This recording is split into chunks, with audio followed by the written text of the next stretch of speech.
Today I'm going to start a new playlist, and this is for QA fundamentals.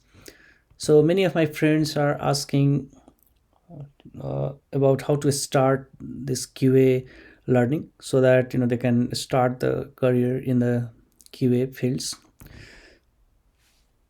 So for them, I collected some of the topics, and I thought, okay, let's just start with this, and these are very fundamentals for the QA. So I will talk about this, and maybe I can add some topic or here somewhere in the middle as we go through this. So these are the topic I collected from based on my experiences. So I'm in software field from last 15 years, and I mostly I'm a like backend developer.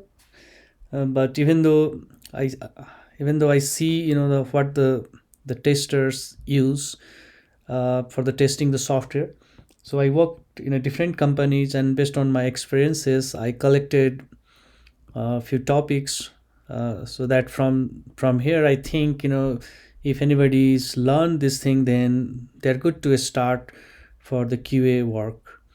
So after this you can do the manual testing. After this you can also start thinking of test automation. So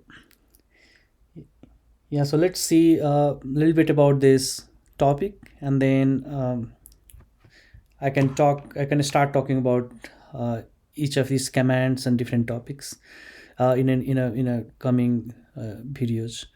So in order to start the QA work, like we need to familiar with different kind of operating systems.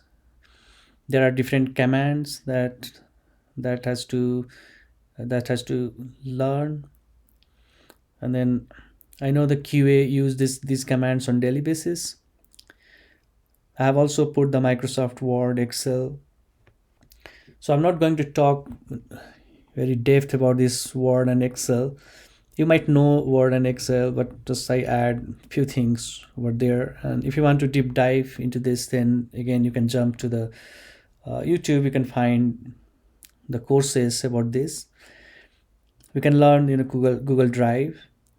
We can see different kind of browsers. We'll try to understand the REST API, Postman, Swagger, JSON, XML.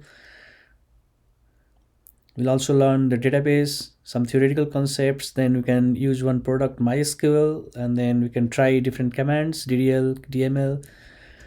We'll also learn different theoretical concepts on the testing, and then of course we need some programming language in order to automate the test. So I know the Python, Golang, they're very easy programming language. I've chosen Python for now, and then we'll learn the programming. We'll also learn the ChatGPT tunneling, and then some of the things in AWS. So based on this, I think you'll have the good knowledge about the QA stuff. So I think I'm thinking I'll try to wrap within 100 hours. So yeah, so that's all for today. I will see you in the next video. Thank you.